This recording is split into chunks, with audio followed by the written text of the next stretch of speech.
up, guys? AC Card Shark back again.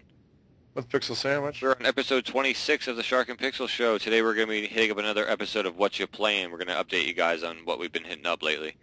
We've been playing some new games, some old games, some of everything, so here you go. Yeah, pretty much. First game up for me was I played a hell of a lot of Red Dead Redemption. Yeah, you did. I finished the game with 81% complete, which is amazing for me, at least on a Rockstar game. It took me about 36 hours. And I wanted to go back and finish the rest, but I just started getting too frustrated with it. But you guys, pretty much, you don't need me to tell you what Red Dead Redemption is. That's pretty much well known by this point, and you know, it was great. It was one of my favorite games to come out in a long time. Actually, I had a lot of fun with that game. What would you score it? Minimum 9. Wow. Minimum. Yeah, I want to play it. I haven't played it yet. Minimum of a 9, definitely. 9.5 more like it. It wasn't perfect. There was a hell of a lot of glitches in it. A lot of which pissed me off and kept me from actually completing a mission, which the beavers, which I remember I was telling you about. I found like 8 billion beavers. Every time I shot them, they disappear into the ground. And I'm like, wow, nice glitch that keeps me from finishing this little side mission up. So I got pissed. Goddamn beavers. Fucking beaver. So yeah, so that's the first one I was hitting up. What about you? All right, I've been playing a lot of Deadly Premonition. If you guys have $20 burning a hole in your wallet, and you love games that are, you know, a little bit off-center and a little weird, please go pick up Deadly Premonition. It's brand new, $20. It's put out by Ignition. It's just a wonderfully weird survival horror game. It feels like an old, long-lost Dreamcast game, and it's for people that used to like the show. Twin Peaks has a lot of similarities. It's just so good. It's not a very good game, but just the way that it's presented and the writing makes it one of my favorite games from this year. Yeah, it's really good. I definitely have to pick that one up. Just from what it sounds like, it sounds amazing. I mean, it's definitely a game everybody should just own, because it's so cheap. It's $20, yeah. Yeah. Yeah, the second game I was hitting up, obviously if you guys have been watching the show, the last episode we did a review of it, and that's Alpha Protocol. Pretty much we said all we had to say about that game in the review, but yeah, I've been playing a lot of it too. I just don't have it on my list. Yeah, it's a great game. It's a really good game. I suggest everyone going out and at least giving it a rental. I mean, it was very entertaining for the time I put into it. What is it, about 15 hours?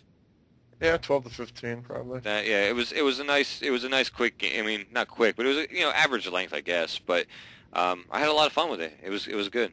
So yeah. What about you? I'm going back. I'm trying to put some more time into White Knight Chronicles for the PS3. I'm about 75% done. Yeah, I know you don't like that. I'm about 75% done, and I'm really enjoying it. And I'm really mad at all the critics for giving it such terrible reviews. That's probably because it was terrible. It's awesome. I think it's so good. I fucking hate that game. Oh, it's awesome. It sucked. Speaking of games that suck, I played CSI Deadly Intent. I played I forgot what the first one was called. CSI. Oh, I don't know. CSI Suck My Balls or something like that. I don't know. But it was this one was Deadly Intent. It was the one that came out in 2009. I'm a real big fan of like detective and like mysteries and trying to figure out the crime and stuff. I love that. And I popped this game in, and it's always split up into 5 episodes.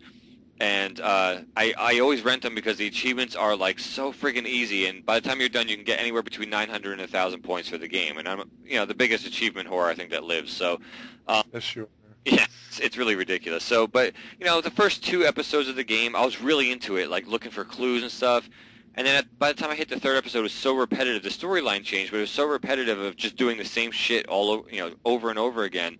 I just went onto GameFAQs, found the walkthrough, followed it step by step just to get my achievements, and I friggin' mailed it back to GameFly. I'm like, it was just so repetitive. It was like, oh, find DNA. Now look under the microscope. Now compare this. Now, find a match. It's no matter what the storyline was. The storylines were great, but the rest of the game was just very repetitive, doing the same shit over and over again. So if you're an achievement whore, rent it. Under no circumstances do you ever buy this game. Won't play it again. But anyway, so that's my little rant on CSI. Go ahead. I went ahead and picked up Mario Galaxy 2 for the Wii, and I mean all the reviews are spot on. I mean it's pretty close to perfect. It's really well done. I can't get over how many different little ideas the developers put into every little level. It's really mind-boggling how much care and effort went into making that game. It's really gorgeous, you know, for a Wii game, and the music is, oh, it's pretty much brilliant. It's just really, really good. I'm having a lot of fun with that. Yeah, I gotta eventually get a Wii so I can play that game. That's one of the ones that's on my list of titles to be played in the future.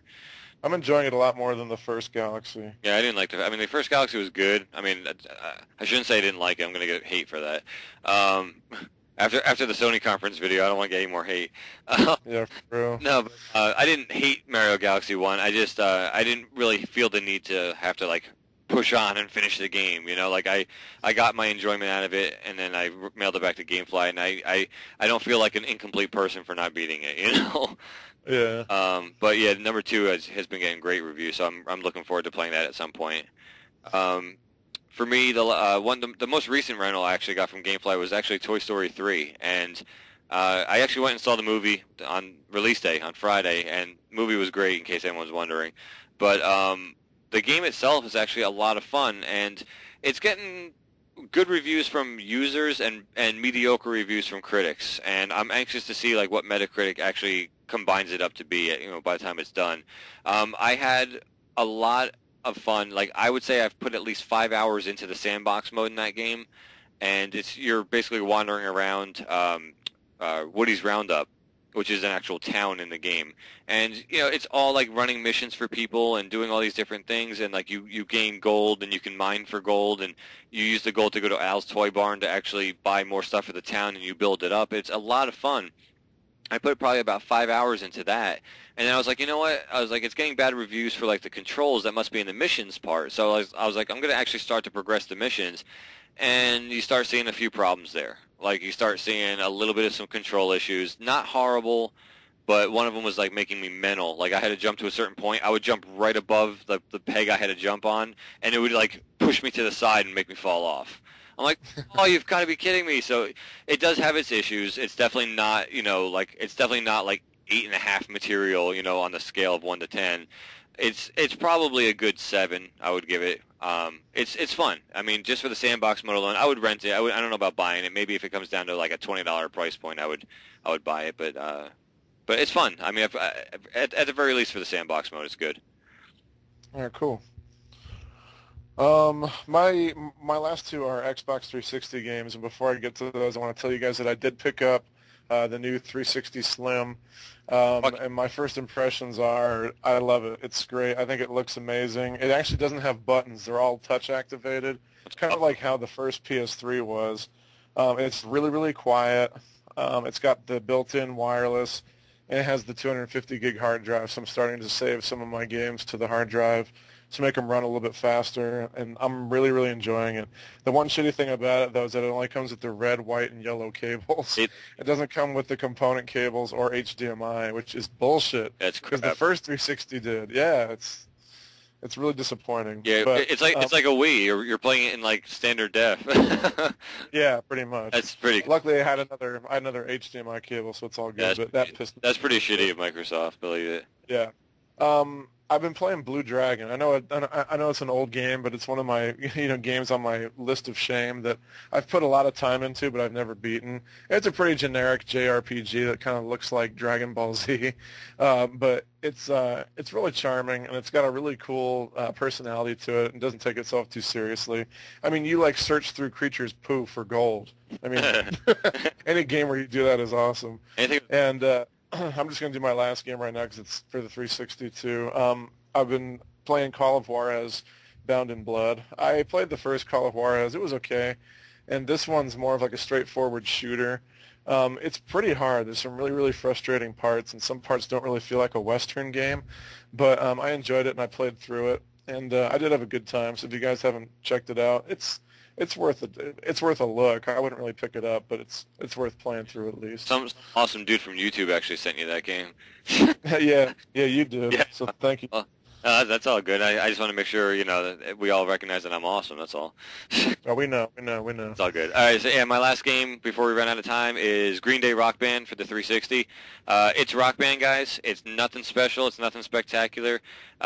Great rental. Great time. Great way to pass the time. A little in between shooters type game.